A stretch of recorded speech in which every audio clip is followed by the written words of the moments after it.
નમસ્કાર વિદ્યાર્થી મિત્રો, કેમ છો? બધા મજામાં? આશા રાખું તમે બધા સ્વસ્થ અને તંદુરસ્ત હશો.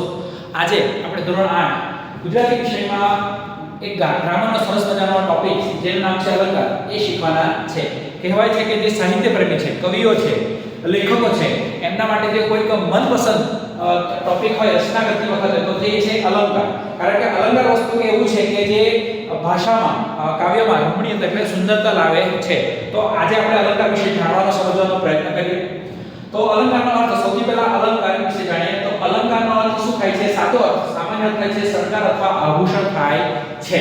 જે રીતે આભૂષણ સ્ત્રીના સૌંદર્ય એટલે રૂપમાં વધારો કરે છે, તેવી જ રીતે અલંકાર એ ભાષાના સૌંદર્યમાં વધારો કરે છે. કહેવાય છે કે સ્ત્રીઓ આભૂષણોથી સુસજ્જિત હોય તો તેઓ ખૂબ સુંદર લાગે છે. તેવી જ રીતે આપણી ભાષાને જો સુંદર બનાવવી હોય તો તેના માટે જરૂરી છે અલંકાર. તો અલંકારનું ખૂબ જ મહત્વ છે.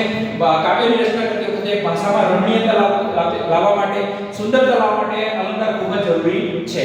તો અલંકાર એટલે શું? તો અલંકાર એટલે વાણીની અને ભાષાની સજાવટ અથવા તો શોભા. અલંકાર શું છે? વાણીની, બરાબર, વાણીની અને ભાષાની સજાવટ એટલે કે શોભા એટલે શું છે? અલંકાર. અલંકારથી શું થાય? તો અલંકારથી ભાષામાં રમણીયતા આવે છે. શું આવે છે? ભાષામાં એક પ્રકારની રમણીયતા એટલે કે સુંદરતા આવે છે. અને અલંકાર સાહિત્યમાં ચમત્કૃતિ લાવવાનું કાર્ય કરે છે અથવા સાધન છે. કે અલંકારથી શું થાય? તો ભાષામાં રમણીયતા આવે, સુંદરતા આવે, ચમત્કૃતિ આવે એટલે કે વાંચનારને અથવા તો કાવ્ય ગાનારને એક પ્રકારનો ખૂબ જ સરસ મજાનો અહેસાસ થાય કે કાવ્ય ગાવાનું એમને ગમે. જેથી કરીને આ અલંકારનો ઉપયોગ કાવ્યમાં કરવામાં આવે છે. અલંકારના પ્રકારોની વાત કરીએ તો અલંકારના મુખ્યત્વે બે પ્રકાર છે. પહેલો પ્રકાર છે શબ્દ અલંકાર અને બીજો પ્રકાર છે અર્થાલંકાર. તો વિદ્યાર્થી મિત્રો, આજે આપણે જે પ્રકાર સમજવાના છે એ છે શબ્દ અલંકાર.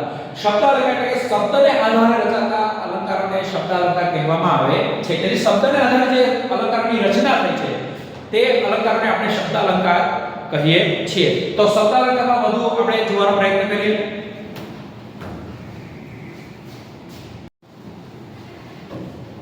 વિદ્યાર્થી મિત્રો, આપણે જોયું કે અલંકારના મુખ્યત્વે બે પ્રકાર પડે છે, શબ્દ અલંકાર અને અર્થાલંકાર. તો શબ્દ અલંકારની આપણે વ્યાખ્યા કરી કે શબ્દોને આધારે રચાતા અલંકારને શબ્દ અલંકાર કહેવાય છે.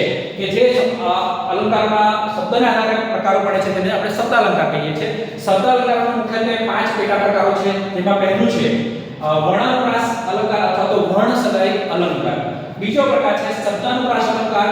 ત્રીજો પ્રકાર છે યમક અલંકાર. વિદ્યાર્થી મિત્રો ખાસ ધ્યાન આપજો, શબ્દાનુપ્રાસ અલંકારની સાથે યમક અલંકાર આવે છે. કારણ કે દરેક યમક અલંકારને શબ્દાનુપ્રાસ અલંકાર કહી શકાય છે, પણ દરેક શબ્દાનુપ્રાસ અલંકારને યમક અલંકાર કહી શકાય નહીં. એટલા માટે આપણે ત્રીજા નંબરનો જે અલંકાર લખ્યો છે એ યમક અલંકાર છૂટો પાડે છે.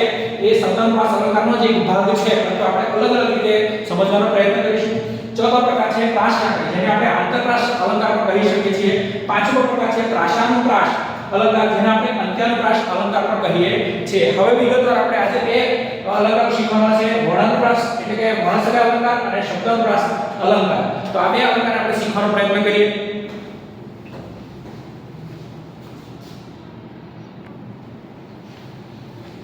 તો વિદ્યાર્થી મિત્રો, શબ્દ અલંકારના જે પ્રકારોમાં પહેલો પ્રકાર છે વર્ણાનુપ્રાસ અલંકાર, જેને આપણે વર્ણસદય અલંકાર પણ કહીએ છીએ. તો એને સમજવાનો પ્રયત્ન કરીએ.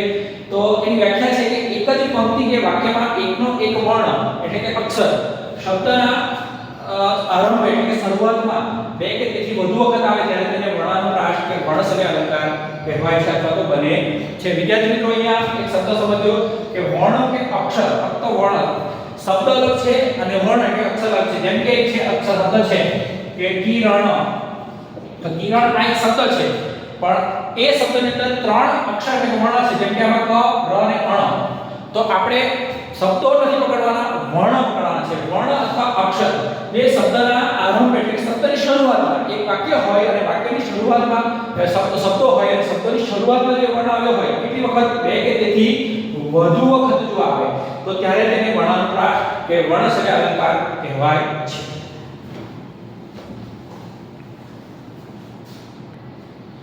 વિદ્યાર્થી મિત્રો, આપણે કોઈ પણ વાક્ય જોશું તો વાક્યમાં જેટલા શબ્દો હોય એ શબ્દને ધ્યાન આપવાનું છે અને શબ્દોનો જે પહેલો વર્ણ તે આપણે જોવાનો છે. જો પહેલો વર્ણ આખા વાક્યમાં બે કે તેથી વધુ વખત જો સરખો આવ્યો હોય તો ત્યારે તે વર્ણાનુપ્રાસ અથવા વર્ણસદય અલંકાર કહેવાય છે. ઉદાહરણ દ્વારા સમજવાનો પ્રયત્ન કરીએ. जो पहले एग्जांपल है कि कामिनी कोकिला केली पूजन કરે.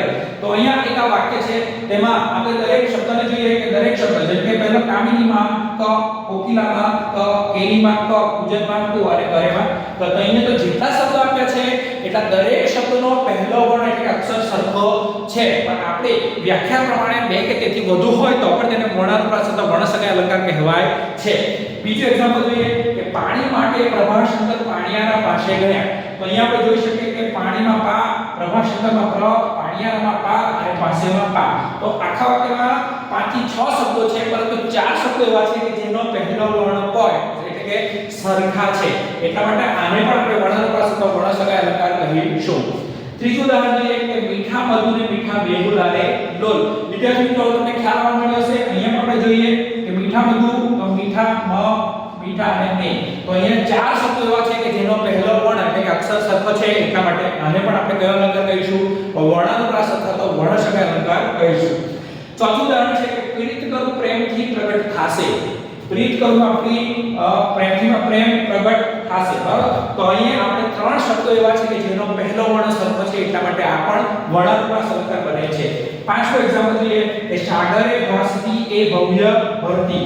સાગરે ભાસતી, તો અહીંયા ભાસતીમાં ભ, ભવ્યમાં ભ અને ભરતીમાં ભ. તો અહીંયા 3 શબ્દો એવા છે કે જે શબ્દનો પહેલો વર્ણ એટલે કે અક્ષર સરખો છે. તો દરેક એક્ઝામ્પલ એ વર્ણાનુપ્રાસ એટલે કે વર્ણસગાય અલંકારના છે. વિદ્યાર્થીઓ ખાસ આપણે ધ્યાન આપવાનું છે કે શબ્દો જોવાના અને શબ્દનો પહેલો વર્ણ જોવાનો. તો પહેલો વર્ણ સરખા હોય, બે કે તેથી વધુ શબ્દોમાં, બે કે તેથી વધુ શબ્દોનો પહેલો વર્ણ જો સરખો હોય તો તે અલંકાર આપણો કયો બનશે? વર્ણાનુપ્રાસ અલંકાર. વ્યાખ્યા કરો. આ વર્ણાનુપ્રાસ અલંકારનો વર્ણ શબ્દ જ કહી દે છે.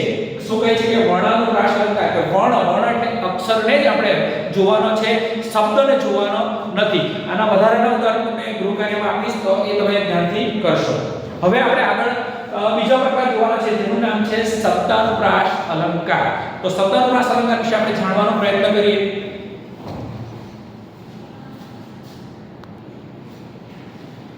વિદ્યાર્થી મિત્રો, શબ્દાલંકારનો પહેલો પ્રકાર આપણે જોયો વર્ણાનુપ્રાસ અથવા વર્ણસગાય અલંકાર. બીજો પ્રકાર છે શબ્દાનુપ્રાસ અલંકાર, જેની વ્યાખ્યા કરીએ એક જ પંક્તિ કે વાક્યમાં બે કે તેથી વધુ, એક જ પંક્તિ કે વાક્યમાં બે કે તેથી વધુ શબ્દોના પ્રાસ મળતા હોય ત્યારે તેને શબ્દાનુપ્રાસ અલંકાર કહેવાય છે. વિદ્યાર્થી મિત્રો, શું કીધું છે?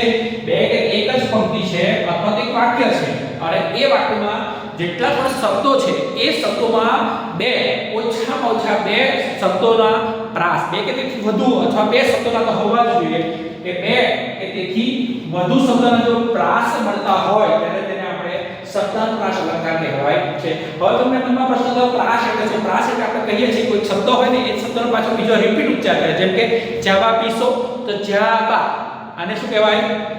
પ્રાસ કહેવાય. ખાનપાન, ખાનપાન, તો આ શબ્દને પ્રાસ કહેવાય. તો આવા શબ્દો જો વાક્યમાં બે શબ્દો હોય ને તો તે શબ્દાનુપ્રાસ અલંકાર કહેવાય છે. ઉદાહરણ દ્વારા સમજવાનો પ્રયત્ન કરીએ. ગાયકના લાયક તું ફોગટ ફૂલાણો. મિત્રો જોઈ શકે છે અહીંયા ગાયક, લાયક, તો આને પ્રાસ વાળા શબ્દો કહેવાય છે. ગાયક, લાયક, તો આવા વાક્યમાં બે શબ્દો ઓછામાં ઓછા હોવા જોઈએ ત્યારે શબ્દાનુપ્રાસ અલંકાર બનશે. બીજો એક્ઝામ્પલ જોઈએ કે માયાની છાયામાંથી કાયાને મુક્ત કરો. તો માયા, છાયા અને કાયા, તો અહીં 3 શબ્દો છે જેના પ્રાસ બંધ બેસે છે, તો બે થી વધુ હોવા જોઈએ. ત્રીજો છે એ તાજની બેતાજ મુમતાજ. તો તાજ, બેતાજ, મુમતાજ, 3 શબ્દો એવા છે કે જેના પ્રાસ બંધ બેસે છે, એટલે આને આપણે શબ્દાનુપ્રાસ અલંકાર કહી શકીએ.